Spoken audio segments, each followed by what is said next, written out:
Значи сега пичите разправям. Иде един приятел при мен, вика, много ме е гадно, вика, той там, моята, вика, няма това, вика, супер ме е шибано. Аре, вика, ай, ходим някъде, вика, дискотека. Вика, тази вечер отварят, нали, една лятна дискотека. Викам, хубаво, ай, какво правя? Аз като някой като ми се помоли, аз отивам, нали? После не знам, що съм отишъл, и така заради него, защото нали се почувства добре. Диеме се, ние, точно са, скъпе се, мъпе се, бръснах се долу, молу, от всякъде, да разбираш, мишнички имам предвид. Подмишници се обръснах. И отиваме на дискотека там и ковим. Лудница! Пълно с от всякъде така, някакви всички са наточили, цици, мици, дупита, коси, прически, луда работа, и сега седим, нали, взехме си тази един литър водка, там нали да поркаме, защото сега отиваме на първа лятна дискотека, някак да стане иначе. По едно време идват някакви две и викат, много се моля, нали, няма свободни места, седне при вас. Хубаво е, чак гледам гастите, хубаво иска да седне при нас. Аз нали съм човек, не съм животно, ще ги пусна, обаче много грозни горките. Често ти казвам, основната беше на Петко Страшника, малката внучка, първа братовчетка, разбираш, някаква пълна трагедия беше. Пускам ги аз там, казвам си на здраве, това, нали, говоря там сената, викам, ти сега какво мислиш за това, какво мислиш за това, нали, здраве и такива философски въпроси, прави са много интелигентен, нали? Защото мисля, че един мъж трябва да бъде интелигентен, защото трябва сега всички се правим, нали, разни мускулатури и такива работи. Важното е главният ти мускул да работи и тук където е, нали?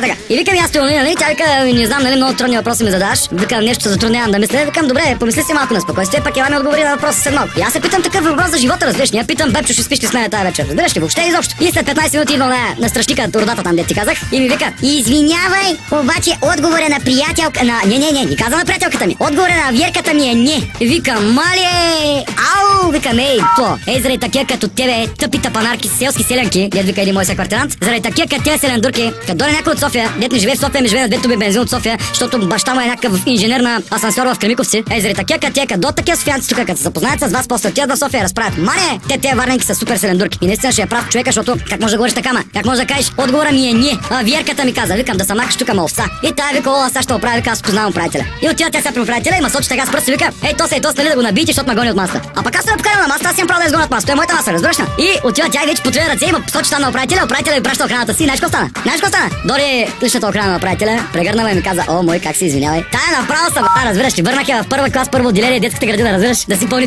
с пясък. Просто тя какво си мисля? Тя познава управителя, аз не го познавам ли управителя. И като замина моят човек, нали, ми се извинява, вика, моля, то стеги, защото няма място на никъде, къде ги преместим. И аз като се набрах, аз съм пил 2-3 водки, тя ме тав спре с мене, ей, и ти кам, като се изправиха, аз много бавно ставам, разбираш, 1,97 съм, ставам половин час се изправям, разбираш, докато се разгъна ударата. И викам, овца, ари ди извикай майка си, ма, да майка за ай разкарай се от тук, какво ще направиш, кого ще извикаш още, май, дръсло. И тая ти кам, вече тотално и се разкара цялата игра. Както и да разкарах, след това стана голям купон, голяма пачанга. Един мой приятел, докато го усетил, че ще взе още един литър водка. Бе, хубаво, че как можете да иска да черпи, да си харчи парите за мене, но приятел ми стана. И след това общо взето нямаше проблем, заведението беше готово. Купона стана обаче такива селянки повече да не виждам, защото честно не знам, искам да направя едно обращение към нацията, ако му позволиш. Много ви са моля, момичета. Във Варна живеете, не живеете в Узунджово, не сте от село Разстрелци. Дръжте се на положението. Той, че сте сложили един чифт обувки с остър върхът на Селин Дион чехлите и че сте се напарфюмирали, сте се скъпали един път месеца и сте си купили цигарите, някакви вносни цигари сте си взели, дето си ги спестявали парите по 50 стинки за закуски една седмица, да отидете на дискотека да видят, че пушите парламент и пиете една кола цяла вечер и чакате някой да ви почерпи пардите и се осушвате като заек в каруца. Той въобще не означава, че сте големи пички. Големи пички ще станете като се държите като варненки. Трябва да говорите като варненки, а не като варненки. Не, извинявай. Ай,